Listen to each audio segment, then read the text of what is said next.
Salam damai sejahtera di dalam Tuhan kita Yesus Kristus.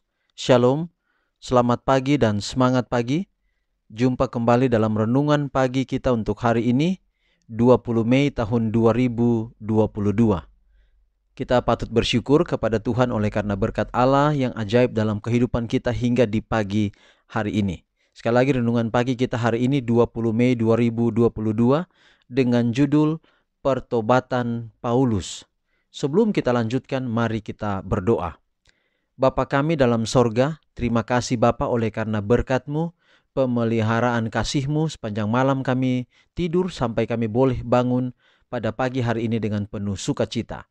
Kami akan memulaikan aktivitas kami hari ini dengan memulainya untuk mendengarkan pekabaran firman Tuhan. Biarlah firman-Mu boleh menjadi berkat dalam hidup kami, menuntun kami untuk tetap setia, memiliki komitmen serta pertobatan sama seperti Paulus. Kami sudah berdoa dalam nama Yesus Tuhan dan Juru Selamat kami. Amin. Sekali lagi renungan pagi kita untuk hari ini 20 Mei 2022 dengan judul Pertobatan Paulus. Dan ayat firman Tuhan 1 Timotius 1 ayat 15, perkataan ini benar dan patut diterima sepenuhnya. Kristus Yesus datang ke dunia untuk menyelamatkan orang berdosa, dan di antara mereka akulah yang paling berdosa. Sekali lagi, 1 Timotius 1 ayat 15, perkataan ini benar dan patut diterima sepenuhnya. Kristus Yesus datang ke dunia ini untuk menyelamatkan orang berdosa, dan di antara mereka akulah yang paling berdosa. Sementara Saulus menyerahkan diri sepenuhnya. Saulus adalah nama Paulus. Kepada kuasa Roh Kudus yang meyakinkan, ia melihat kesalahan dari kehidupannya dan mengenal tuntutan-tuntutan yang luas dari hukum Allah. Ia yang menjadi orang Farisi yang sombong, yakin akan pembenaran oleh perbuatannya yang baik, sekarang tunduk di hadapan Allah dengan kerendahan dan kesederhanaan. Seorang anak kecil mengaku ketidaklayakannya sendiri dan memohon jasa juru selamat yang telah tersalib dan bangkit itu. Saulus rindu untuk datang ke dalam keselarasan sepenuhnya dan persatuan dengan Bapa dan Anak, dan di dalam kehebatan kerinduannya untuk keampunan dan penerimaan, ia mempersembahkan permohonan yang sungguh-sungguh kepada tahta anugerah. Doa-doa orang Farisi yang hendak bertobat itu tidaklah sia-sia. Orang Farisi di sini adalah Rasul Paulus. Pikiran dan emosi hatinya yang paling dalam diubahkan oleh anugerah ilahi, dan kecakapannya yang lebih mulia diselaraskan dengan maksud Allah yang kekal. Pertobatan Saulus adalah bukti yang mencolok tentang kuasa yang ajaib dari Roh Kudus untuk meyakinkan manusia dari dosa. Ia sudah percaya dengan sungguh-sungguh bahwa Yesus dari Nazaret telah meniadakan hukum Allah, dan bahwa ia telah mengajar kepada murid-muridnya bahwa hal itu tidak lagi berpengaruh. Tetapi sesudah pertobatannya, Saulus mengakui Yesus sebagai seorang yang telah datang ke dalam dunia ini dengan maksud yang jelas untuk mempertahankan hukum Bapanya. Ia diyakinkan bahwa Yesus adalah asal mula dari seluruh sistem pengorbanan Yahudi. Yesus mungkin telah melakukan semua pekerjaan ini untuk Paulus secara langsung, tetapi ini bukanlah rencananya. Paulus memiliki sesuatu yang harus dilakukan dalam bentuk pengakuan kepada orang-orang yang kehancurannya telah ia rencanakan, dan Allah memiliki pekerjaan untuk dilakukan.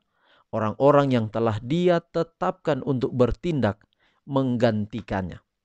Jadi saudara, kita kenal siapa Paulus yang tadinya bernama Saulus, seorang penganiaya. Dialah yang menganiaya orang-orang Kristen, orang-orang yang mengikut Yesus. Tetapi gantinya dia terus-menerus menjadi penganiaya. Justru dia telah datang kepada Yesus, mengakui ketuhanan Yesus, mengakui pengorbanan Yesus, dan dia bertobat sungguh-sungguh menjadi pengikut Yesus yang sejati. Sebenarnya saudara, dari contoh pertobatan Paulus kita mendapat satu pelajaran bahwa lebih sebenarnya lebih baik adalah orang-orang yang justru tadinya dia begitu keras menolak Yesus. Dia mudah untuk dilumpuhkan oleh Roh Kudus untuk bertobat daripada mungkin orang yang cuma iya. Seperti dia begitu penurut. Itulah sebabnya seorang yang gampang bertobat sebenarnya adalah orang yang justru keras dalam keyakinan, dalam kepercayaannya. Dia lebih gampang daripada yang kelihatan bahwa wah luar biasa, dia ini pencari kebenaran, dia sering datang dalam belajar Alkitab dia dan sebagainya dan ini dan itu. Justru mereka ini sulit untuk bertobat, sulit untuk menerima pekabaran firman Tuhan yang lebih dalam lagi.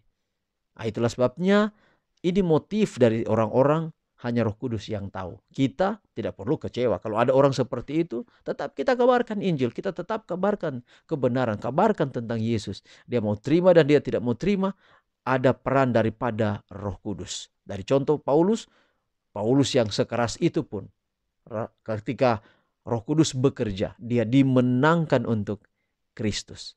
Cara pertobatan Paulus adalah walaupun dia adalah seorang yang kejam memperlakukan pengikut Yesus pada waktu itu, tetapi dia juga adalah seorang yang menggali akan firman Tuhan. Kalau seseorang mungkin dia benci kebenaran satu, kebenaran A, kebenaran B, kebenaran C, tetapi ketika dia adalah seorang penggali Alkitab, ini kuncinya.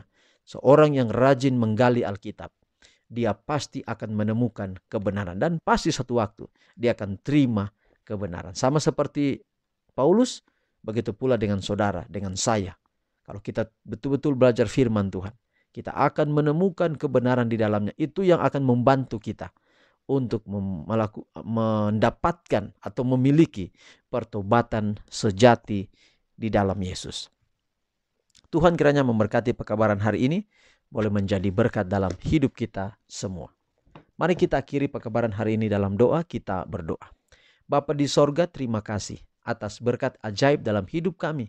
Tuhan sudah pelihara kami hingga pada saat ini, dan firman Tuhan kami dengar dapat menguatkan kami, dapat memberikan kami kekuatan bahwa kalau kami rindu belajar firman-Mu, rindu belajar tentang Yesus, maka akan ada pertumbuhan, pertobatan sejati dalam diri kami. Kami dapat menjadi umat Tuhan yang setia. Berkati kami sepanjang hari ini dalam semua aktivitas kami.